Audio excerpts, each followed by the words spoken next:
안녕하세요. 4년의 결혼 생활을 마치고 다시 혼자가 된 30대 여성입니다. 이따금씩 다른 사람들은 어떻게 사나 궁금해서 사연을 들으러 찾아오곤 했었는데 제가 이렇게 제 이야기를 하게 될 줄은 몰랐네요. 사실 이미 이혼도 했겠다. 어찌 보면 다 끝난 일인데 굳이 들추는 게 의미가 있을까 하고 스스로에게 몇 번이나 물어봤어요. 그런데 솔직히 아직 분이 안 풀려서 말이죠. 전 남편이고 시댁 식구들이고 아는 사람들이 이 이야기 좀 듣고 눈치도 채고 그래서 욕 좀 해줬으면 싶기도 하고. 좀 유치한가요? 남편하고는 제 나이 31살에 소개팅으로 만났어요. 그런데 이렇게 말하면 어떻게 들릴지 모르겠지만 사실 저는 결혼에는 원래 그다지 뜻이 없었거든요. 그래서 친구가 소개팅 이야기를 꺼냈을 때도 상대 남자가 그러니까 제 전 남편이기도 하고 잠깐 다른 이야기긴 하지만 이혼을 하고 나니까 이따금씩 호칭이 참 불편해요. 전 남편 부르기도 그렇고 남편이라고 부르자니 괜히 성질나고. 그래도 일단은 남편이 간결하니까 남편이라고 부르겠습니다. 다시 본론으로 돌아가서 친구가 소개팅 할 거냐 물었을 때 제가 먼저 물었어요. 소개팅에 나올 사람이 혹시 연애 상대를 찾는 건지 아니면 결혼을 전제로 만남을 원하는 건지 말이에요. 그런데 친구가 사람 앞날을 누가 장담할 수 있냐며 연애하다 헤어질 수도 있고 결혼할 수도 있고 그거야 아무도 모르지 그러대요. 하지만 저는 괜한 원망을 듣는 건 한 번이면 족하다 싶어서 그런 식이라면 차라리 나가지 않겠다 했습니다. 사실 저는 예전에 교제하던 남자와 헤어지는 과정에 있어서 온갖 막말을 들었던 적이 있어요.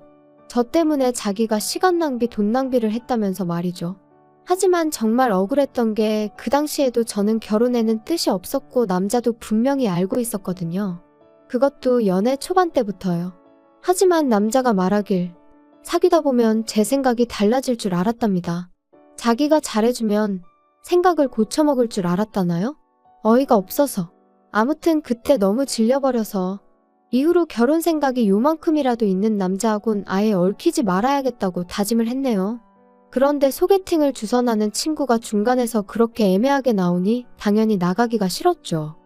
하지만 친구는 이미 제 사진을 상대 남자에게 보여줬고 그쪽에서 저를 너무 만나보고 싶어 한다며 나중엔 거의 사정을 하는데 제 다짐도 다짐이지만 친구를 더는 곤란하게 만들고 싶지가 않았습니다.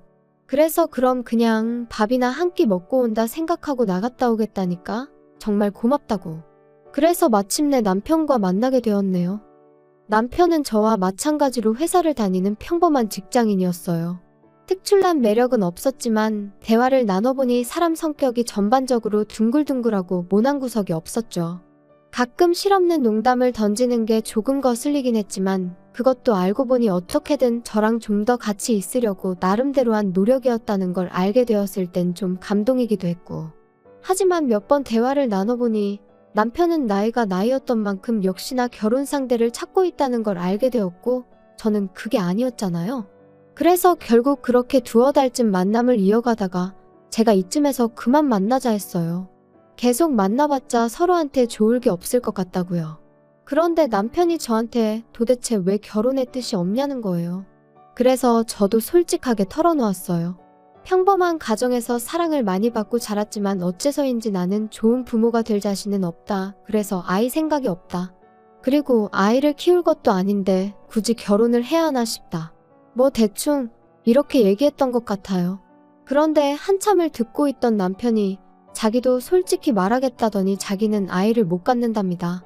20대 때 사고를 당해서 아이를 가질 수 없게 되었다고요. 그러면서 그러니까 오히려 잘 되지 않았냐고. 우리 둘 다 서로만 바라보고 살면 된다 하는데 솔직히 친정에서는 제가 하루빨리 좋은 사람을 만나 시집을 가기를 바라셨어요. 짐작컨대 저희 부모님도 일단 어떻게든 제가 시집부터 가면 가서 살다 보면 마음이 바뀌지 않겠나 싶으셨던 거겠죠. 그리고 자식된 도리로서 죄송스러웠던 것도 사실이에요.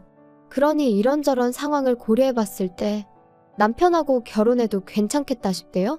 친정부모님께는 죄송하지만 남편의 불임 문제는 나중에 천천히 말씀드릴 생각이었고요. 결혼 생각이 없었던 저였지만 막상 결혼을 하겠다고 마음을 먹으니 그래도 아예 아무것도 안 따질 수는 없더라고요. 특히나 일찍이 시집간 사촌 언니가 1년 만에 10kg 가까이 살이 빠질 만큼 시집살이로 마음고생하는 걸 듣고 봤던지라 나름대로 시댁에 대해서 최소한의 기준은 둘 수밖에 없었죠. 그리고 처음에 인사를 드리러 갔던 날 저더러 고맙다며 눈물을 흘리시는 걸 보고는 막연히 마음이 여리신 분들이구나. 그러니 좋은 분들일 거라고 생각하게 됐던 것 같아요. 물론 지금은 섣불리 판단했던 제 자신이 한심할 뿐이지만 아무튼 그리고 경제적인 부분은 저희 친정이랑 비슷했어요. 그래서 한동안은 여러 가지로 좋은 시댁을 만났다고 생각했습니다. 남편보다 3살 많은 형, 그러니까 아주버님이 이혼을 하기 전까지는요. 저희 부부가 결혼한 지 1년쯤 되었을 때 아주버님과 형님이 이혼을 하셨어요. 시댁 식구들 사이에서는 이혼의 원인이 형님한테 있다고 했지만 저는 솔직히 두 사람 모두 문제가 있다고 생각했죠. 왜냐하면 제가 듣기론 아주버님이 결혼한 지 2년 만에 외도를 하셨고 그걸 알게 된 형님이 이후로 술에 의존하게 되었다 들었거든요. 그리고 언젠가 형님이 하소연하기로는 자기는 어떻게든 참고 살아보려고 했다. 그런데 애아빠, 그러니까 아주버님이 자기를 여자로 봐주질 않더랍니다. 게다가 형님이 참고 살려는 이유는 시조카들 때문이었다는데 아주버님은 형님이 어디 가서 무슨 재주로 벌어먹고 살겠냐고, 그러니 막말로 지가 안 참으면 어쩔 거냔 식으로 걸핏하면 형님을 무시했나 봐요. 아무튼 부부 사이의 일은 결국 부부만 아는 일이라지만 결국 형님의 알코올 중독이 심해져서 아주버님이 양육권을 갖게 되고 그렇게 이혼을 하게 되었습니다. 그래도 초반에는 큰 문제는 없었어요. 아주버님이 시조카들을 데리고 시부모님과 함께 살기 시작했거든요. 그래서 평소에는 시부모님이 시조카들 양육을 도와주셨고 일 없는 주말에는 아주버님이 도맡아서 한다 들었죠. 그리고 저는 저대로 남들이 보통 조카들한테 하듯이 이따금씩 맛있는 거 사주고 어린이날이나 생일이면 선물 하나씩 사주는 정도만 했어요. 그런데 아주버님이 이혼한 지 한 2년쯤 되었을 무렵 만나는 여자분이 생기면서 그때부터 시조카들한테 좀 소홀해졌나 봐요. 그리고 그 부담이 저에게 올 줄은 꿈에도 몰랐네요. 결혼하고 제가 어머님한테 그래도 감사했던 건 그다지 먼 거리가 아니었음에도 불구하고 필요 이상으로 저를 부르신 적이 없으셨다는 거예요. 그런데 아주버님이 데이트를 시작하면서 주말에도 어머님이 시조카들을 보게 되는 상황이 잦아지셨고 어머님도 연세가 있으셨으니 시조카들, 그것도 5살, 7살 남자아이들을 혼자 보시는 게 쉽지는 않으셨을 테지요. 하지만 그래도 그렇지. 언젠가부터 하루가 멀다 하고 저를 부르기 시작하셨습니다. 퇴근했니? 뭐하니? 애들이 작은엄마 보고 싶다고 난리네. 그리고 저도 처음에는 그래. 어머님 말동무도 해드릴 겸 좀 도와드리고 오자고 좋은 마음으로 시댁에 들리곤 했었거든요. 거짓말이 아니라 평일에 한두 번, 주말에 한 번, 그렇게 한 3달 가까이를요. 그런데 저도 사람이다 보니 결국 지치더라고요. 특히나 하도 저녁만이라도 먹고 가라셔서 가면 아주버님이 귀가할 때까지 저를 못 가게 하셨는데 창살 없는 감옥이 바로 이런 건가 싶었죠. 그뿐만이 아니었습니다. 시조카들한테는 계속해서 작은엄마가 와서 너무 좋지? 작은엄마랑 같이 하니까 너무 좋지? 작은엄마랑 다음엔 어디 가자고 할까? 이게 겪어보지 않은 사람은 이해가 안 될 수도 있는데 정말이지 너무 부담스럽고 나중엔 그냥 뭐라고 표현을 할 수가 없어요.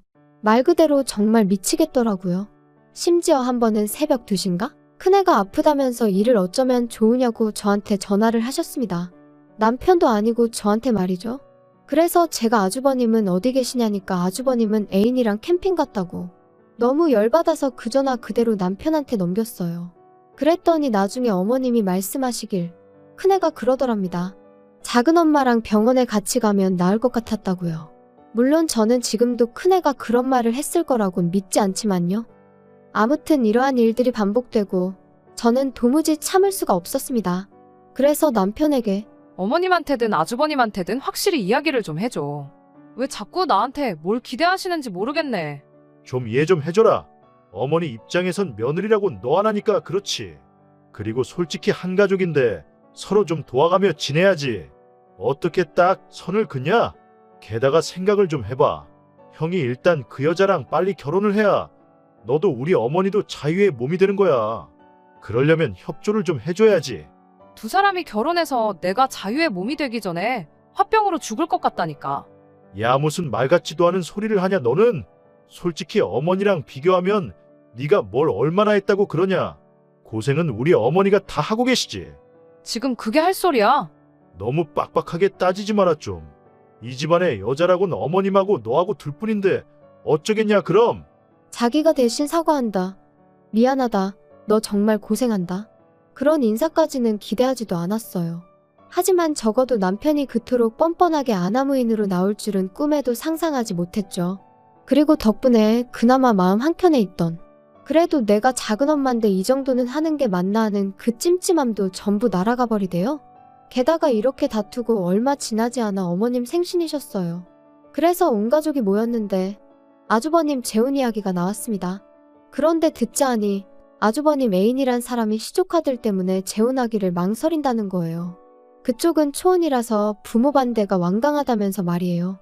그러니까 이번엔 어머님뿐만 아니라 아버님까지 저를 힐끗힐끗 바라보시면서 애들 거취 문제야 뭐 가족 간에 상의를 해서 차차 방법을 찾아보면 된다 하시는데, 아니 멀쩡히 애 아빠가 살아있는데 무슨 애들 거취 문제를 가족 간에 상의를 한다는 건지, 그리고 나는 왜 자꾸 쳐다보시는 건지 이래저래 너무 짜증이 나더라고요. 게다가 그 와중에 아주버님은 저랑 눈이 마주치니까 어이없게도 윙크를 하면서 재수씨 잘 좀 부탁해요 이러는데, 순간 욱해서 뭘 부탁하냐 했습니다. 부탁하지 마시라고, 궁금하지도 않고 알고 싶지도 않다면서요. 그리고는 도무지 끓어오르는 화를 참을 수가 없어서 뒤도 안 돌아보고 그냥 제 핸드백이랑 차키만 챙겨서 식당에서 나왔거든요. 그랬더니 남편이 쫓아나와서는 너는 좋은 날 꼭 이렇게까지 해야겠냐? 형 애인 쪽에선 당연히 꺼려지는 자리이고 어쨌든 우리가 지금 우리니까 어쩔 수 없잖아. 왜 우리가 우리야? 아주버님이나 우리지. 막말로 아주버님이 재혼을 하시던 못 하시던 나랑 무슨 상관인데 뭘 잘 부탁한다는 거야 도대체? 어머님 아버님도 그래. 왜 자꾸 나한테 눈치를 주셔? 그렇게 시조카들이 안쓰러우면 당신이 챙겨. 당신이 하면 되잖아. 작은 엄마보다는 작은 아빠가 더 가까운 거 아니야? 핏줄인데? 막말로 어머님이 시조카들 문제로 당신한테 한 번이라도 전화한 적 있으셔? 넌 뭐 그런 걸 지금 따지고 드냐? 진짜 사람 피곤하게 한다. 아무튼 우리 부모님한테 사과드리고 형한테도 미안하다고 해. 웃기고 있네. 사과를 받으면 받았지 내가 지금 하게 생겼니? 분명히 우리 두 사람 서로만 바라보고 살자 했고 그 약속 하나 믿고 한 결혼이었는데, 시간이 흐를수록 시부모님도 남편도 말도 안 되는 요구를 해대니 얼마나 스트레스를 받았는지 몰라요. 하지만 적어도 어머님 생신날 제가 보인 행동은 시댁 식구 모두에게 제 생각이 어떤지 분명히 보여주는 일이었다고 믿었습니다. 그러니 더는 시댁 식구들 중 그 누구도 저에게 시조카를 맡길 생각은 하지 못할 거라 생각했고요. 하지만 제 예상은 보기 좋게 빗나가 버렸어요. 오히려 서로 속내가 다 드러나서 그런가 아주 그냥 배째라는 식으로 나왔으니까요. 어머님 생신 이후로 한 달 정도 지났을 무렵이었습니다. 큰애에게 핸드폰이 생겼는지 언젠가부터 계속해서 큰애에게서 문자가 오더라고요. 그리고 그 내용은 대부분 작은엄마 뭐 하세요? 작은엄마 요즘 왜 안 오세요? 작은엄마 보고 싶어요. 그리고 저는 그 문자들이 전부 어머님이 시켜서 시조카가 보냈다 싶었기에 무시해버릴까 싶다가도 혹시나 일말의 가능성으로 시조카가 자진해서 보낸 거면 어쩌나 하는 생각에, 사실 이 모든 상황에서 시조카가 잘못한 건 없는데 괜히 애한테 상처를 주게 되면 안 되잖아요? 정말이지 문자 하나가 올 때마다 온종일 이런저런 생각과 고민으로 얼마나 마음이 갑갑했는지 몰라요. 그리고 정말 이렇게 살다간 내가 어떻게 될지도 모르겠단 생각에 결국 시조카에게 앞으로 작은엄마에게 하고 싶은 이야기가 있으면 작은아빠한테 하라고 했네요. 그러면 작은아빠가 작은엄마한테 전해줄 거라면서 말이죠. 그런데 황당한 건 그 이후로 시조카가 남편에게 문자를 하는 일은 단 한 번도 없었습니다. 이것도 나중에 어머님 말씀으로는 시조카가 단단히 상처를 받아서 안 한 거라는데, 그 내막을 솔직히 누가 알겠어요? 제가 그것까지 배려할 수는 없는 노릇이었고요. 그리고 이제 정말 상황이 어느 정도 정리가 되었구나 싶었던 때였습니다. 3달 가까운 시간 동안 어머님은 저에게 오라가라 말씀하지 않으셨으니 저도 어느새 한결 홀가분한 마음으로 일상을 보내고 있었죠. 남편하고의 관계는 예전만 못했지만 적어도 부딪히는 일은 거의 없었고요. 그런데 평소처럼 야근을 하고 집에 도착해 현관을 여는데 저는 순간 제가 남의 집에 잘못 들어온 줄 알았어요. 왜냐면 현관에는 아이들 신발이 놓여 있었고 늦은 시간이었는데도 TV 소리가 흘러나오고 있었으니까요. 하지만 이내 저는 그 아이들이 바로 시조카들이라는 걸 알게 되었습니다. 황당해서 남편에게 이게 다 무슨 일이야? 쟤들이 여기 왜 와 있어? 어머니 허리디스크가 터져서 이제 쟤들 못 보신대. 정말이야? 그럼 일단 병원부터 모시고 가봐야 되는 거 아니야? 아, 뭐 병원은 알아서 가시겠다니까 신경 쓸 거 없고. 걱정이네. 아니 근데 그렇다고 해도 왜 쟤들이 우리 집에 있어? 아직 그 집에 아버님도 계시고 아주버님도 있잖아. 남자 둘이서 쟤들을 무슨 수로 보냐? 아니 아주버님이 애 아빠인데 왜 애들을 못 봐? 그리고 당장 주말 지나면 당신도 나도 출근해야 되는데 우리 집에서 쟤들을 누가 본다고 데려왔냐고. 그래서 말인데 회사에 휴가 좀 내. 누군가 한 명은 쟤들 봐줘야지. 그럼 당신이 내던가. 억지 좀 쓰지 마라. 너가 봐야지 내가 쟤들을 어떻게 보냐. 야, 그리고 왜 작은 엄마라고 부르겠냐? 엄마 없으면 대신 엄마 역할을 하라고 작은 엄마인 거야. 엄마 소리 듣는 게 뭐 아무런 이유 없이 듣는 건 줄 알았어? 당신 뭐 잘못 먹었어? 아까부터 왜 이렇게 헛소리를 해대? 작은 엄마가 무슨 엄마 소리야, 엄마 소리는? 그리고 내가 언제 작은 엄마 하고 싶댔어?